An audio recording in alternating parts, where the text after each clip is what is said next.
اکثر نہیں ملاقات ہوتی بغیر دیکھیں نا، آپ جب کسی کا نام جپتے ہیں، جب کسی کا نام لیتے ہیں، جب اسی کا ذکر کرتے ہیں، جب اسی کے تذکرے میں رہتے ہیں، تو اللہ تبارک و تعالیٰ کے یہ جو کامل لوگ ہوتے ہیں یہ متوجہ ہو جاتے ہیں، ان کی توجہ ہوتی ہے۔ اور خود سرکار نے فرمایا دو آپس میں محبت کرنے والے، ایک مشرق میں ایک مغرب میں، قیامت کے دن اللہ دونوں کو جنت میں اکٹھا فرما دے گا۔ یہ کیا بات ہوئی کہ ہر بات میں شک کرنا کہ جی وہ فلانے سے ملاقات ہی نہیں ہوئی؟ تو کس طرح بھئی، ملاقات ایک الگ چیز کا نام ہے، ملاقات ایک الگ شے کا نام ہے، اور فیوز و برکات ایک اللہ سے ملاقات ہوئی ہے۔ رزق دیتا ہے کہ نہیں؟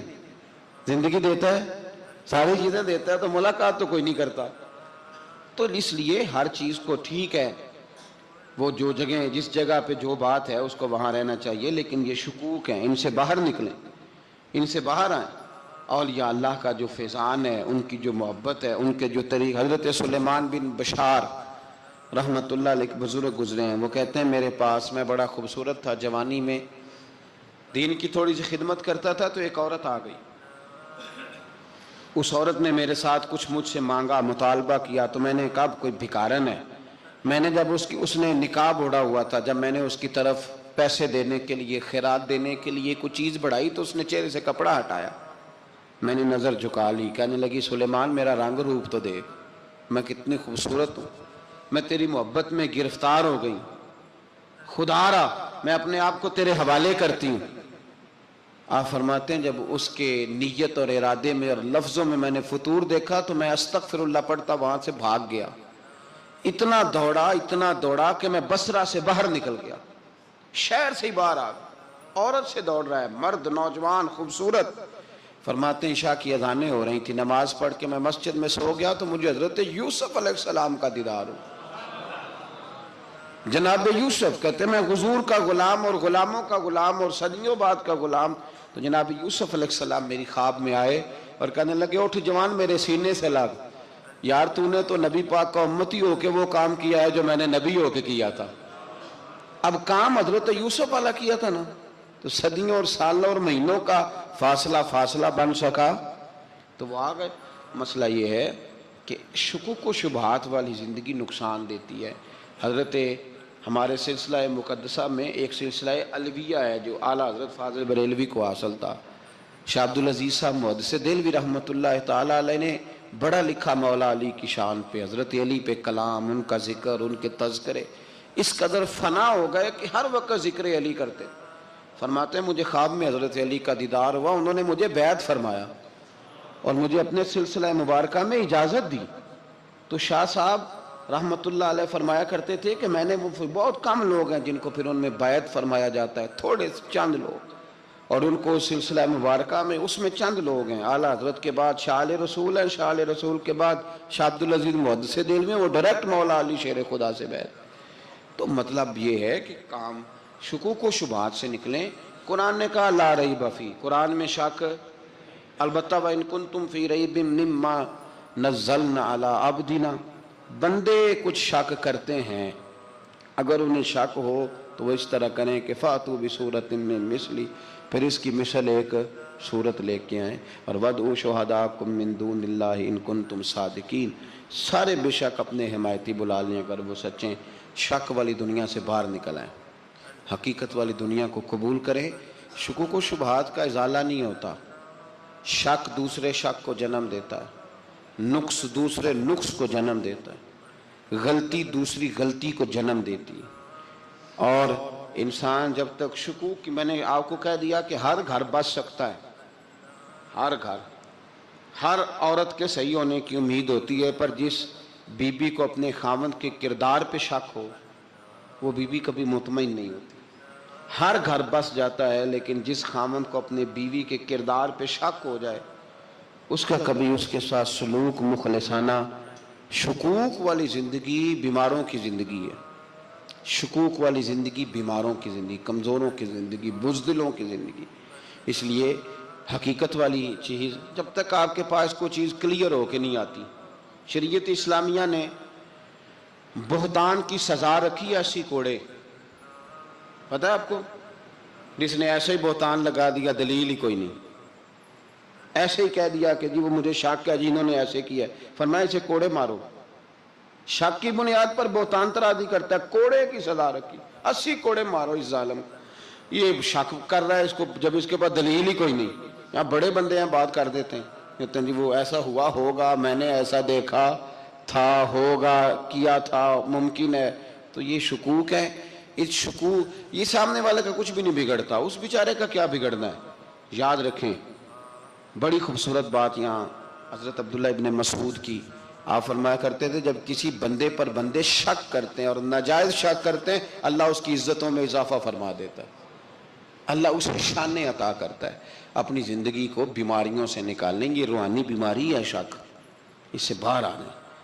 یہ ظلم ہے، اولیاء پہ بھی شک، صوفیاء پہ بھی شک، علماء پہ بھی شک، ہر بندے پہ شک، کوئی صحیح نہیں، سارے غلط، میں اکیلا صحیح۔ اس شک سے باہر آ جائیں، یہ نفسیاتی مریض بنا دے گا، بے سکون کرے گا، بے قرار کرے گا۔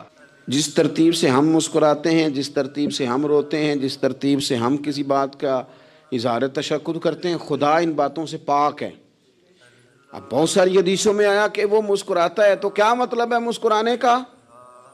تو علماء تفسیر نے لکھا ہے مسکرانے کا مطلب یہ ہے کہ وہ بڑا ہی راضی ہوتا ہے اپنے بندے سے، بڑا راضی ہوتا ہے، یہ مطلب ہے۔ ایک تو مسکرانے کا مطلب یہ کہ وہ بڑا راضی ہو گیا، بڑا راضی ہو گیا، وہ مسکرا دیا اپنے بندے پہ۔ اور ایک اس کا معنی خود نبی پاک صلی اللہ تعالی علیہ وسلم نے بیان فرمایا، مسند امام احمد بن حنبل میں حدیث ہے، حضور سید عالم علیہ السلام سے صحابہ نے پوچھا یا رسول اللہ شہید تو بڑے لوگ ہوتے ہیں، شہیدوں میں افضل کون ہے؟ تو اللہ کے حبیب علیہ السلام فرمانے لگے وہ والا بندہ جو ڈٹ گیا تھا کافروں کے مقابلے میں، وہ ہلا نہیں، پوری طرح ڈٹ کے جو لڑا، وہ شہداء میں افضل ہے۔ حضور فرماتے ہیں وہ جنت کے بالا خانوں میں سیر کرے گا اور رب اسے دیکھ کے مسکرائے گا، رب اسے دیکھ کے مسکرائے گا، اللہ تعالیٰ مسکراتا ہے اسے دیکھ کے۔ اور اگلے جملے میں حضور نے وضاحت کر دی، فرمایا جب رب دنیا میں کسی پر مسکراتا ہے نا، تو اس کا معنی یہ ہے کہ قیامت میں پھر اللہ اسے حساب کوئی نہیں لے گا۔ جس پر اللہ دنیا میں مسکرا دیا اس سے کوئی حساب، تو وہ کام ڈھونڈنے چاہیے نا جس سے اللہ مسکرائے۔ ویسے کبھی ہم ایسا کرتے ہیں کہ نہیں کہ کسی کو راضی کیا جائے؟ یہ کام ہم کرتے ہیں کہ ہماری کمپنی کا جو سربراہ ہے وہ ہم سے راضی رہے، جس ادارے میں ہم پڑھاتے ہیں اس ادارے کا بڑا ہم سے راضی رہے، یہ کرتے ہیں ہم۔ اس کے لیے کچھ نہ کچھ ہیلے بہانے ہم کرتے ہیں، برادری، قبیلہ، علاقہ، بستی، لوگ کسی طریقے سے ہمارے ساتھ مطمئن رہیں، کرتے ہیں نا یہ سارے کام۔ اس میں تھوڑی مشکل بھی ہمیں آتی ہے، لیکن کرتے ہیں، کیا کریں۔ گھر میں بھی کئی دفعہ ایسا ماحول بنانا پڑتا ہے۔ چلیں ایک اور میٹھی مثال دیتے ہیں، زیادہ سمجھ میں آئے گی۔ چھوٹا بچہ خوش رہے، آپ اس کے لیے محنت نہیں کرتے، وہ چھوٹا ہے، اس کو خوش کرنا فرض ہے ابا پہ، لیکن وہ کہتا ہے کہ میں نے موٹر سائیکل لینا ہے، چھوٹا ہے چلا ہی نہیں پائے گا، تو ابا پھر اسے راضی کرتا ہے، کہتا ہے بیٹے چھوٹا سائیکل لے لے، چل میں تجھے اڑانے والا جہاز لے دیتا ہوں۔ مقصود کیا ہے کہ اس کو ناراض نہیں کرنا، یہ روئے نہ، اس کا دل نہ ٹوٹے ہو۔ یارو سنو نا میں کیا کہہ رہا ہوں، اگر چھوٹے بچے کے لیے وہ چیزیں ڈھونڈتے ہو، میرے ابا جی نا اپنے نواسے کے لیے کھلونا لے کے آئے، تو بچہ بڑا ہی کھیلا، تو ابا جی کہنے لگے لو پیسے پورے ہو گئے میرے، بچے کو پسند بڑا ہے نا، پیسے پورے کر چھڑے نے، دیکھو نا جی کتنا اس کو راضی ہوا ہے۔ تو انسان کیا کرتا ہے کہ کوشش کرتا ہے، چھوٹا بچہ بھی ناراض نہ ہو، تو وہ چیزیں وہ ڈھونڈتا ہے کہ اس کو کیا پسند ہے، چاکلیٹ لے جاؤں، فلاں چیز لے جاؤں، آئس کریم لے جاؤں۔ تو ایک بچے کے لیے، گھر کے لیے، سربراہ کے لیے اتنی محنت کرتے ہو، تو وہ کام بھی ہمیں ڈھونڈ کے تلاش کرنے چاہیے نا جس سے رب راضی ہوتا ہے، اللہ راضی ہوتا ہے۔ بتاؤں وہ کون کون سے کام ہیں؟ نبی کریم صلی اللہ تعالی علیہ وسلم نے ارشاد فرمایا 3 لوگ ہیں جنہیں دیکھ کے رب مسکراتا ہے۔ یا رسول اللہ صلی اللہ علیہ وسلم وہ کون کون سے؟ تو محبوب فرمانے لگے ایک وہ بندہ ساری مخلوق سوئی ہے، آدھی رات ہے، رات کا پچھلا پہر ہے، اس نے اٹھ کے وضو کر لیا، مصلی پہ کھڑا ہو گیا خدا کی یاد میں، فرمایا اسے دیکھ کے رب مسکراتا ہے جو اس کی شان کے لائق ہے، مسکراتا ہے اللہ۔ یہ تو سونے کا ٹائم تھا، یہ تو گہری نیند آنے کا وقت تھا، رات کا پچھلا پہر، رات پوے تے بے درداں نو نیند پیاری آوے، تے درد منداں نو یاد سجن دی سوتیاں بھی آن جگاوے، اور ساون کی کالی راتوں میں جب بوندا باندی ہوتی ہے، وہ راتوں کو اٹھ اٹھ روتے ہیں جب خلقت ساری سوتی ہے، اللہ مسکراتا ہے۔ اور سننا میرے بھائی، میرے نبی پاک صلی اللہ تعالیٰ علیہ وسلم فرماتے ہیں جب مسلمان نماز کے لیے صفیں بناتے ہیں نا، ترتیب لگ رہی ہوتی ہے، اب اللہ کی بارگاہ میں کھڑے ہوں گے، قیام کریں گے، رکوع کریں گے، سجود کریں گے، فرمایا جب مومن صفیں بناتے ہیں تو رب دیکھ کے مسکراتا ہے، مسکراتا ہے۔ کمال ہو گئے عروج بندگی کا، جب بندے کو دیکھ کے رب مسکرائے، خدا بندے سے خود پوچھے بتا تیری رضا کیا ہے، مسکراتا ہے۔ اور میرے نبی پاک علیہ السلام فرماتے ہیں جب مجاہد جہاد کے لیے صفیں سیدھی کرتے ہیں، آج تو یہ رب کے نام پہ مرنے ہی آ گئے، یہ صفوں میں کھڑے ہوں گے، ترتیب سے لڑیں گے، ترتیب سے گلا کاٹیں گے کافروں کا یا شہادت لیں گے۔ فرمایا جب جہاد کے لوگ صفیں بناتے ہیں تو رب انہیں دیکھ کے مسکراتا ہے۔ کتنے نصیبوں والا وہ بندہ ہے جسے دیکھ کے مسکرا دیا۔ او یار، کبھی تیرا بیٹا تیرے سامنے مسکرائے نا چھوٹا تو تیرا دل باغ باغ ہو جاتا ہے۔ تیری ماں بیمار کسی ایک دن صحیح طرح ہنس پڑے تو طبیعت خوش ہو جاتی۔ مجھے بتاؤ نا جس کا رب بھی اسے دیکھ کے ہنس پڑے، جو اس کی شان کے لائق ہے، کیا اس بندے کے نصیبیں ہیں، کیا اس کے مقدر ہیں۔ آپ اس مقام پر اپنے آپ کو لائیں۔ اب دیکھیں نا، یہ حدیث ہم نے سن لی، اب ہم نے نا اس طرح صفحے نہیں بنانے جس طرح ساری دنیا، اب ذرا صفحے بھی شوق سے بنائیں گے، اب ذرا تھوڑا سا شوق پیدا کریں گے، بھئی یہ تو میں وہ کام کرنے لگا ہوں جسے دیکھ کے رب مسکراتا ہے۔ نبی پاک صلی اللہ علیہ وسلم نے فرمایا جب کوئی بندہ توبہ کرتا ہے نا، ہم توبہ کا رٹا لگاتے ہیں، یا اللہ میری توبہ، یا اللہ۔ اور توبہ کا تو مطلب یہ ہے کہ پچھلے گناہوں سے پکی توبہ، آج کے بعد یہ غلطی نہ کرنے کا پکا وعدہ۔ تو نے ساری شب برات رو کے گزاری ہے، بتا سویرے جھوٹ جوڑنے کا ارادہ ہے تیرا؟ آج کے بعد رشوت تو نہیں نہ لے گا، ملاوٹ تو نہیں نہ کرے گا، یہ توبہ ہے۔ اور اگر سارے کام اسی طرح کرنے تو پھر یہ توبہ کا رٹا ہے، تو جتنا مرضی لگاؤ۔ حضرت علی بن ربیعہ رضی اللہ تعالیٰ عنہ فرماتے ہیں میں مولا علی کے ساتھ تھا، مقام حرہ کی طرف جا رہے تھے، حضرت علی نے ہاتھ اٹھا کے دعا مانگی ہماری تعلیم کے لیے، ورنہ حضرت علی ہم صحابہ کو محفوظ عن الخطا تو مانتے ہیں نا۔ ہاتھ اٹھا کے کہا اے اللہ ہمارے گناہ بخش دے، تیرے علاوہ کوئی معاف کرنے والا نہیں۔ اور پھر حضرت علی آسمان کی طرف دیکھا اور دیکھ کے نا حضرت علی بن ربیعہ کو تو مسکرائے۔ حضرت علی بن ربیعہ کہنے لگے حضور مسکرائے کیوں ہو؟ فرمانے لگے ایک دن میں حضور کے ساتھ اسی طرح آیا تھا، اسی طرح حضور نے دعا فرمائی تھی ہماری تعلیم کے لیے، اور پھر حضور مجھے دیکھ کے مسکرائے تھے اور فرمایا جب کوئی بندہ رب کی بارگاہ میں اس طرح استغفار کرتا ہے تو رب مسکراتا ہے، اور مسکرا کے فرماتا دیکھ لو میرے بندوں کو پتا ہے کہ میرے علاوہ معاف کرنے والا کوئی نہیں، انہیں پتا ہے۔ تم اس کی بارگاہ میں رجوع تو لاؤ، آؤ تو صحیح دو آنسو لے کر۔ اقبال کہتے ہیں کہ موتی سمجھ کے شان کریمی نے چن لیا، قطرے دو گرے میرے ار کے انفعال کے، دو میں نے آنسو بہائے تھے تو اس کے کرم نے تو موتی سمجھ کے چن لیے۔ سنو نا حضور اس استغفار کو اللہ کو، یار رات کو توبہ کر کے سونا چاہیے ہمیں۔ کچھ غلطیاں ہم کرنا نہیں چاہتے پر ہم سے ہو جاتی ہیں، کچھ دل ہم توڑنا نہیں چاہتے پر وہ ٹوٹ جاتے ہیں، ہماری مجبوری ہوتی ہے ٹوٹ جاتے ہیں۔ رات کو اس کی بارگاہ میں ہاتھ باندھ کے کشکول طلب دراز کر کے خوب استغفار پڑھنا چاہیے کہ مالک بندے ہیں نا کیا کریں، نفس کا ساتھ ہے، دنیا کا ساتھ ہے، خواہشات نفسانیہ، مالک معاف کر دے۔ درد سے توبہ، رسم نہ ہو، کہانی نہ ہو، لفظ نہ ہو، جملے نہ ہوں، اور جناب ایسے لوگوں کے بیچ بڑے ہاتھ باندھ کے اور بڑا کوئی ضرورت نہیں، آپ اکیلے اپنی چارپائی پہ بستر کے اندر منہ دے کے بھی درد سے کہیں گے نا معاف کر دے تو وہ تو مہربانی بڑا ہے۔ میرے نبی پاک صلی اللہ علیہ وسلم مثال دیتے ہیں، فرمایا ایک آدمی صحرا میں جا رہا، صحابہ سے حضور خطاب کر رہے ہیں، فرمایا ایک آدمی صحرا میں جا رہا تھا، اس نے اپنی اونٹنی پہ کھانا پانی پیسے ہر چیز رکھی ہوئی تھی، صحرا تھا بہت بڑا، درمیان صحرا کے گیا تو تھوڑا سا سستانے کے لیے آرام کرنے کے لیے اونٹنی سے نیچے اترا، اب اس نے اونٹنی کی لگام اونٹنی کی نکیل اپنے سرہانے کے نیچے رکھی، ہاتھ کے ساتھ پکڑی اور سو گیا۔ تھوڑی ہی دیر کے بعد جب اس کی آنکھ کھلی تو دیکھا اونٹنی غائب ہے. صحرا میں وہ پیدل نہ آگے جا سکتا ہے، نہ پیچھے جا سکتا ہے، نہ دائیں نہ بائیں. کھانے کو روٹی نہیں، پینے کو پانی کا قطرہ نہیں. تھوڑا ادھر بھاگا ادھر بھاگا، تھک گیا. کریم محبوب فرماتے ہیں وہ پوری طرح نڈھال ہو گیا اور مایوس ہو گیا. معاذ اللہ، مایوس ہو کے دوبارہ اسی جگہ آ کے لیٹ گیا جہاں پہلے لیٹا تھا. انتظار کرنے لگا کہ اب موت ہی آئے گی، آخری وقت ہے. اب نہ میں پیدل یہ صحرا کراس کر سکتا ہوں، نہ پیچھے جا سکتا ہوں، نہ کھانا ہے نہ پانی ہے، سوائے موت کے کوئی سہارا نہیں.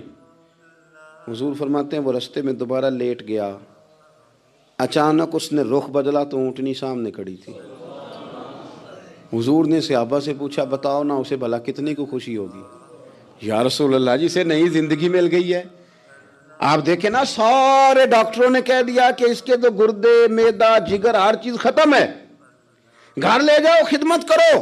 ہر طرف پریشانی ہے. وہ بندہ بھی سمجھ گیا ہے کہ آخری وقت آ گیا، کل جاؤں پرسوں جاؤں. تیاری ہو گئی، سب لوگ آ گئے، باہر والے بھی آ گئے. یہ ماحول ایک عجیب رنگ اختیار کر گیا. اچانک ایک ڈاکٹر نے آ کے کہا نہیں نہیں غلطی لگ گئی تھی. مجھے بتائیے انداز کیا ہوتا ہے؟ بغیر دوائی کے بندہ اٹھ کے کھڑا نہیں ہو جاتا. او میں تو بچ گیا ہوں. نبی پاک صلی اللہ علیہ وسلم فرمانے لگے اس کی اونٹنی مل گئی، بتاؤ بھلا اسے کتنی خوشی ہوگی. یا رسول اللہ وہ تو دوبارہ دنیا میں آ گیا. حضور فرمانے لگے اسے کچھ بھی خوشی نہیں ہوئی. جب کوئی رب کا گناہ گار بندہ آ کے توبہ کرتا ہے، رب کو اس سے کئی گنا زیادہ خوشی ہوتی ہے. میرا بندہ آ گیا ہے، میرا بندہ آ گیا ہے، میرے گھر آ گیا. اس نے آنسو بہائے ہیں. اس نے کہا اللہ میں تیرا ہی ہوں، تیرا ہی رزق کھاتا ہوں، تیری ہی زمین پہ رہتا ہوں، تیرے نام سے میری سانسیں چلتی ہیں. وہ آ گیا. فرمایا اس اونٹنی والے سے زیادہ رب کو خوشی ہوتی ہے جب گناہگار آ کے توبہ کرتا ہے. گناہگاروں کے آنسو اس کی بارگاہ میں بڑے مقبول ہیں، لیکن ہم رسم ادا کرتے ہیں، توبہ نہیں کرتے. ہم اپنے آپ کے ساتھ دھوکہ کرتے ہیں، جھوٹ بولتے ہیں. ہم بندہ کوئی ناراض ہو جائے تو ہمیں کو نہیں نیند آتی، اس کے گھر چلے جاتے ہیں. ہم اپنے سارے رشتوں کو، تعلقات کو مینٹین کر کے رکھنے کے عادی ہیں. ہمیں پتہ ہے کہ وہاں میں نہیں جا سکا تو بیٹا بھیجتا ہوں، فلاں شادی پہ میں نہیں جا سکا تو بھتیجا بھیجتا ہوں، بھائی بھیجتا ہوں. ہر تعلق کا ہم نے خیال رکھا کوئی روٹھ نہ جائے. لیکن کمال ہے نا، یہ نہیں سوچا کہ اگر رب روٹھ گیا تو جب وہ روٹھ جائے نا تو سارے رشتے بھی بندے کے پاس موجود ہوں تو کوئی کارآمد نہیں ہوتا. پھر کروڑوں روپیہ جیب میں ہوں تو ڈاکٹروں کی دوائیاں اثر نہیں کرتی. وہ روٹھ جائے تو پھر انسان اس طرح سے پھسلتا ہے کہ بڑے بڑے اس کے پاس دروازے ہوتے ہیں پر کسی جگہ اس کا ہاتھ نہیں لگتا. خدا را خیال کریں، دنیا روٹھتی ہے تو روٹھ جائے، رب رسول ناراض نہ ہونے پائیں، اس کا خیال کریں. حضور فرماتے ہیں وہ مسکراتا ہے، اسے خوشی ہوتی ہے جب کوئی اس کا بندہ اس کی طرف رجوع کرتا ہے. میرے عزیزو، رسول پاک صلی اللہ تعالی علیہ وسلم نے ان لوگوں کے تذکرے کیے جنہیں دیکھ کے رب مسکراتا ہے. ہم نا گناہگاروں پر بھی فتویٰ دینے میں جلدی کرتے ہیں اور نیکی پر بشارت دینے میں بھی جلدی کرتے ہیں، حالانکہ یہ ہماری ذمہ داری نہیں.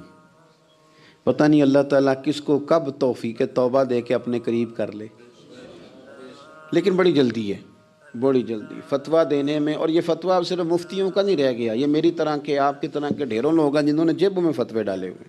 بھئی آپ نے کیوں ذمہ داری لے لی ہے جنت میں داخل کرنے کی اور نکالنے کی؟ یہ تو میرے رب کریم کا کرم ہے، وہ جس کو چاہے جب چاہے جتنا چاہے عطا کرے.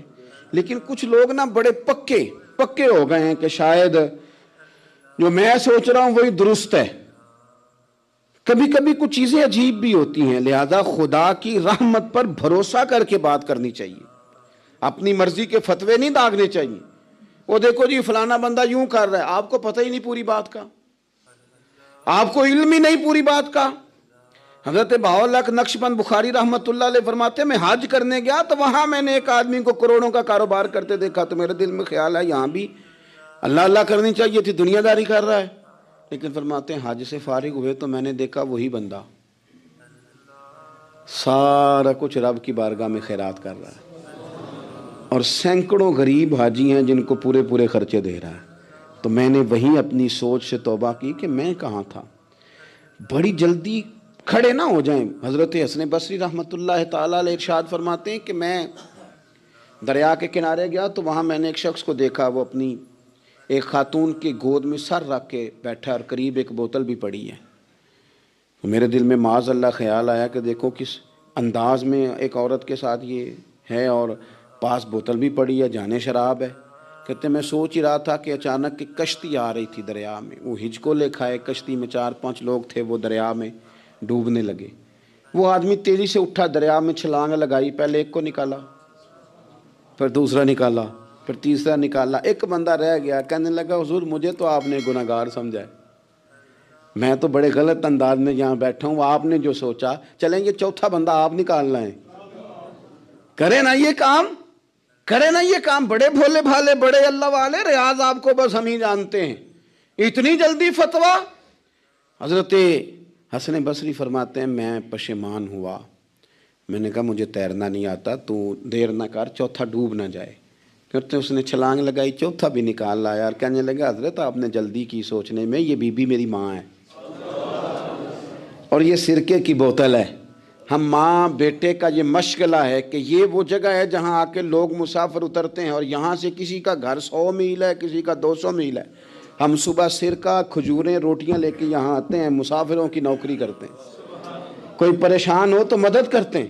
حضرت خواجہ حسن بصری فرماتے ہیں میں نے معافی مانگی، ان سے بھی مانگی، رب سے بھی مانگی. انہوں نے مانگ لی نا بزرگ تھے، پر ہم کو نہیں تیار مانگنے کو.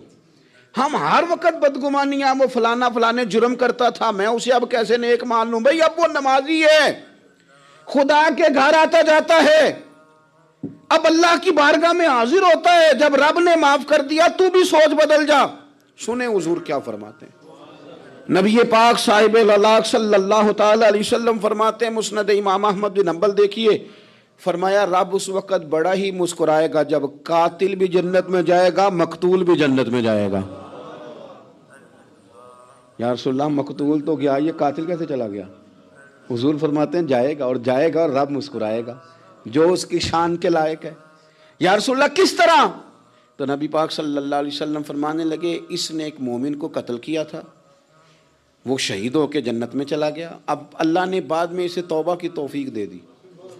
پہلے اس نے کلمہ پڑھا، پھر یہ میدان میں اترا، کافروں سے لڑا، یہ شہید ہوا، رب نے اسے بھی جنت دے دی. قاتل بھی جنت میں، مقتول بھی جنت میں. اور بات اتنی انوکھی ہے کہ رب دیکھ کے مسکرا رہا ہے، جو اس کی شان کے لائق ہے. ہم جلدی میں ہیں، ہم انتظار نہیں کر رہے کہ شاید توبہ کر جائے، ہم انتظار نہیں کر رہے. لیکن میرے عزیز اتنی جلدی نہ کریں. سوچوں کا صاف ہونا، ذہنوں کا پاک ہونا، اور لوگوں کے بارے میں گمان کا اچھا ہونا. آپ کسی نفسیات کے ڈاکٹر کے پاس چلے جائیں، اسے کہیں ٹینشن بڑی ہے. میں ان کے مضامین پڑھتا رہتا ہوں، وہ سب سے پہلا سبق آپ کو یہ پڑھائیں گے کہ اچھا سوچا کریں. اچھا سوچنے سے بندہ تندرست رہتا ہے. کس سے بندہ تندرست رہتا ہے؟ ہیں جی واقعی. یعنی اس والے پڑوسی کے بارے میں بھی اچھا سوچنا ہے، گھر میں اس والے کے بارے میں بھی، چھوٹے بھائی کے بارے میں بھی اچھا سوچنا ہے، اور بڑے کے بارے میں بھی اچھا ہی سوچنا ہے. یعنی اپنی برادری قبیلے کے بارے میں بھی اچھا سوچیں، جو قبیلے کا نہیں اس کے بارے میں بھی چلیں تھوڑا سا اچھا سوچ لیں. اپنے بارے میں تو اچھا سوچا ہے بڑا. میں کہتا ہوں کہ ہم اپنی غلطیوں سمیت اپنے آپ سے بڑا پیار کرتے ہیں، اور دوسرے کی ایک غلطی نظر آ جائے تو ہمیں گھین آنے لگ جاتی ہے. آپ جلدی نہ کریں. مالک نے موقع دیا ہے بندوں کو، نہ وہ کسی کا رزق چھین رہا ہے، نہ سانسیں چھین رہا ہے، وہ اپنی زمین پہ چلنے بھی دے رہا ہے، رہنے بھی دے رہا ہے. تو جب اس نے موقع دیا ہے آپ بھی تھوڑا موقع دیں. اللہ بڑا کریم ہے، دروازے کھولے گا، اس کے بندے اس کی بارگاہ تک پہنچیں گے. بدگمانیاں، اور پھر بدگمانیوں کا عروج، اور اس لیول تک جا کے بات کر دینے کا جہاں سے خوف آئے کہ یار یہ بات نہیں کرنی چاہیے. رسول کائنات سرور دو عالم صلی اللہ تعالی علیہ وسلم فرماتے ہیں کہ اللہ مسکراتا ہے. دیکھو ہمارے ہاں نا ایک اور بھی مسئلہ بن گیا ہے. میں نے کچھ لوگوں کو نا پکا، میرے پیارے ہیں، محبت ہے مجھے، تو میں چونکہ آپ میری کلاس ہیں، میں مشاہداتی اور تجرباتی باتیں بھی کر لیتا ہوں، اسی کی روشنی میں کئی دفعہ گفتگو بھی تیار کرتا ہوں. کچھ لوگوں نے نا پکا ذہن بنا لیا یہ کہنے کا کہ ہاتھ بڑا تنگ ہے. پکا آپ جس وقت پوچھ لیں ان کا ہاتھ اور بڑا ہی زیادہ تنگ ہے. آپ یقین کریں بہن کا جو خامند ہے وہ کہہ رہا ہے جا حصہ لے کے آ, تیرے بھائیوں کی کمائی تو نہیں تیرے ابا کی ہے, لے کے آ. وہ بیچاری اس کی منتیں کر رہی ہے, کہتی ہے اگر جاؤں گی نا تو وہ کہیں گے حصہ لے جا, آج کے بعد ہمارے گھر نہ آنا, میرا دروازہ نہ بند کرو, مہربانی کرو. اور بھائی سے بات کرتی ہے تو کہتا ہے ہاتھ ہی بڑا تنگ ہے, جب ٹھیک ہوگا تو دے دوں گا. نہ کریں یہ ظلم. ہمارے اپنے تڑپتے رہتے ہیں اور ہماری دولتیں اندر پڑی رہتی ہیں. ہمارے اپنے چھوٹی چھوٹی ضروریات کے لیے پریشان ہوتے ہیں, لیکن ہم بڑے بڑے بہانے ہیں ہمارے پاس. کہتے ہیں یہ نکما ہے, یہ نکھٹو ہے, یہ کام نہیں کرتا, اس میں فلانا ہے, بے فلانا ہے, لہذا میں نے نہیں ساتھ چلنا. اظہار جب آپ کے اندر پیدا ہوتا ہے نا, اظہار جب کسی کے لیے آپ حساس ہوتے ہیں تو آپ کو بھی سرور حاصل ہوتا ہے. نہ کریں یہ کام کہ آپ کو اللہ نے وسعت دی ہے اور ہر وقت آپ ہاتھ تانگ ہونے کا رونا رو رہے ہیں. ہر وقت آپ یہ کہہ رہے ہیں میں بڑی آزمائش میں ہوں, جب خدا نے آپ پہ نہیں ڈالی. تو اتنے جھوٹ بولنا صرف اس لیے کہ میرے پیسے بچ جائیں, صرف اس لیے کہانی سنانا کہ حالات میرے بڑے خراب ہیں کہ کوئی بندہ میرے سے کوئی تھوڑا بہت قرض نہ مانگ لے. سنو, نبی پاک صلی اللہ علیہ وسلم کے پاس مہمان آ گیا, بخاری مسلم ہے. حضور نے ازواج مطہرات کے گھروں میں پیغام بھیجا, کچھ چیز ہے ضیافت کے لیے؟ یا رسول اللہ کچھ بھی نہیں, یہ دو جہاں کے شاہ ہیں اور پاس کچھ رکھتے نہیں, دو جہاں کی نعمتیں ہیں ان کے خالی ہاتھ میں. یا رسول اللہ کوئی چیز بھی نہیں. حضور نے صحابہ کے مجمع پہ نظر ڈالی, یا رسول اللہ صلی اللہ علیہ وسلم حکم ہو. تو حضور فرمانے لگے تم میں سے کوئی بندہ ہے جو اسے گھر لے جائے روٹی کھلائے؟ ایک صحابی اٹھے فوراً, حضور میں لے کے جاتا ہوں کھانا کھلاتا ہوں. فرماتے ہیں میرے گھر میں صرف بچوں کا کھانا تھا, یہ نہیں کہ فریزر بھرا ہوا ہے نعمتوں سے, صرف بچوں کا کھانا. یہ نہیں کہ کسی کو دیکھ کے اپنی ہنڈیا پہ برتن دے لیا, صرف بچوں کا کھانا. کہتے ہیں گھر گیا, بیوی سے کہا کیا کیفیت ہے؟ کہنے لگی بچوں کی روٹی ہے. میں نے کہا بچے سلا دے, صبح ناشتہ کر لیں گے. تو کہنے لگی آپ کیا کھائیں گے؟ تو میں نے کہا نہ میں کھاؤں گا نہ تو کھائے گی, مہمان جو نبی پاک کا ہے. کہا اچھا, اب ذرا تجویز دیکھو میاں بیوی کی سوجھی آپس میں. کہتے ہیں کھانا لگا دینا, کیونکہ ایک آدھ بندے کا کھانا ہے. اپنی غربتوں کا ہر جگہ اظہار کرنا, رونا رونا. یہ دیکھو غربت کیسے چھپائی جا رہی. اس کو کہا نہیں کہ چل تو تھوڑا رحم کھا, تو آیا ہے تو تھوڑا رحم کھا, یہ نہیں کہا. کہا اٹھ کے نا تو کھانا رکھنا اور اٹھ کے نا چراغ ٹھیک کرنے کے بہانے بجھا دینا. ہم دنیا والوں کے سامنے کیوں اپنے دکھ بیان کریں؟ ہم جو کہیں گے رب رسول کی بارگاہ میں کہیں گے. تو نہ چراغ ٹھیک کرنے کے بہانے. اہلیہ اٹھی, کھانا دینے کے بعد چراغ ٹھیک کرنے کے بہانے بجھا دیا. خامد بھی ہاتھ چلاتے رہے, بیوی کبھی برتن رکھتی کبھی اٹھاتی, پتہ چلے کہ کھانا کھا رہے ہیں, کھانا کھایا جا رہا ہے. کہتے ہیں مہمان پیٹ بھر کے کھانا کھا گیا. یہ کام ہوا رات کے اندھیرے میں, اس وقت ہوا جب چراغ بھی بند تھا, اس وقت ہوا جب کوئی دیکھنے والا نہیں تھا, کسی پڑوسی کو بھی خبر نہیں تھی. فرماتے ہیں صبح کے اجالے میں اس مہمان کو لے کے مسجد نبوی میں نے قدم رکھا تو نبی کریم نے فرمایا رات جو تم نے کام کیا ہے نا اسے دیکھ کے میرا رب بڑا مسکرایا ہے, اللہ بڑا مسکرایا ہے. اللہ تر دامنی پہ شیخ ہماری نہ جائیے, ہم دامن نہ چھوڑ دیں تو فرشتے وضو کریں. یہ شان ہے صحابہ کی. نبی کریم علیہ السلام نے فرمایا رب رات مسکرایا تیرا یہ انداز دیکھ کے, اور اس نے قرآن نازل کیا وَيُؤْثِرُونَ عَلَىٰ أَنفُسِهِمْ وَلَوْ كَانَ بِهِمْ خَصَاصَةٌ. کچھ لوگ وہ ہیں جنہیں بڑی بھی ضرورت ہو تو دوسروں پر اثار کر دیتے ہیں, قربانی دے دیتے ہیں. رب مسکرایا ہے, اندر پیسے رکھے ہوئے ہیں, اندر پیسے رکھے ہوئے ہیں. اور بہن آ کے منت کر رہی ہے کہ بھائی حالات بڑے خراب ہیں, تھوڑی سی مہربانی کر. تو کہتے ہیں بہن پردہ ہی ہے بس, کیسے بتاؤں تجھے حالات, تجھے کیا بتاؤں کام کتنی مشکل سے چلتا ہے, یہ پردہ یہ بس. بہرحال اگر تو نے کہا ہے نا 50,000 تو میں زیادہ نہیں کوئی 20 کو دے دوں گا تجھے, وہ بھی خاصی نیکی کر کے, وہ بھی بتا سکھا کے. رات اماں پہ علیحدہ سے احسان چڑھاؤں گا, ابا پہ علیحدہ سے چڑھاؤں گا کہ تمہاری بیٹی کے ساتھ تعاون کر رہا ہوں, سارے علاقے کو ویسے ہی بتاؤں گا. اور وہ غریبنی بیچاری 20,000 لے کے گھر گئی ہے, پہ سفارشیں کر رہی ہے کہ مہربانی کرو. میں نے ایسے بھی دیکھے ہیں جو پہلے بیوی کو پکڑاتے ہیں تو دے, اس لیے کہ پھر وزیر اعظم تو ڈنڈا نکال لے گا تو بڑا مشکل ہو جائے گا پھر گھر میں رہنا. لہذا وہ یہ تو آگے لگ، یہ کیا لہجہ ہے آپ کا؟ یہ تو کسی کو بھی دیں تو چھپا کے دینے کا حکم ہے، کسی کو بھی دیں تو ہمیں حکم یہ ہے کہ سیدھے ہاتھ سے دینا ہے، الٹے کو خبر۔ اور یہ جو بالکل ہی اپنے ہیں، ان پر تو پردہ پوشی آپ کے لیے ویسے ہی ضرورت تھی۔ میرے عزیز، رب مسکراتا ہے، میرے نبی پاک علیہ السلام نے یہ اعمال ہمیں بتائے جن پر اللہ مسکراتا ہے، خوش ہوتا ہے۔ اور بعض لوگوں کو حضور نے نامینیٹ کیا، حضرت سعد بن معاذ رضی اللہ تعالیٰ عنہ عظیم صحابی تھے۔ یہ وہ خوبصورت صحابی ہیں جن کے جنازے کو کندھا میرے نبی پاک نے عطا فرمایا، حضور نے کندھا عطا فرمایا۔ کمال ہو گئی، نرخ بازار محبت کا انوکھا ہی ہو گیا، خود خریداروں میں شامل آ کے مولا ہو گیا۔ حضور نے کندھا دیا۔ حضرت سعد بن معاذ رضی اللہ تعالیٰ عنہ کا جب جنازہ اٹھا، ان کی والدہ رو پڑی، بڑے درد سے روئی، ماں تھی نا۔ ان کی آواز جب حضور تک گئی تو نبی پاک نے فرمایا آنسوؤں کو روک لے، آواز کو کم کر لے، تیرے بیٹے کی تو جب روح پرواز ہوئی ہے تو رب مسکرایا ہے۔ جس کے آنے پہ رب راضی ہو، مسکرا دے جو اس کی شان کے لائق ہے۔ یہ تو وہ لوگ ہیں کہ جن کے جانے پر نا رب، وہ کسی نے کہا تھا کہ میرے مرنے پہ ہر سو شور مچ جائے گا، دیکھو گے میرے مرنے پہ ہر سو شور، تمہیں پتہ چل جائے گا جب ہم جائیں گے، میرے مرنے پہ ہر سو شور مچ جائے گا، دیکھو گے، اور کہنے الوداع سرکار خود تشریف لائیں گے۔ اور درویش کہنے لگے بعد مرندے مکھڑا میرا ہو جاوے جے تاز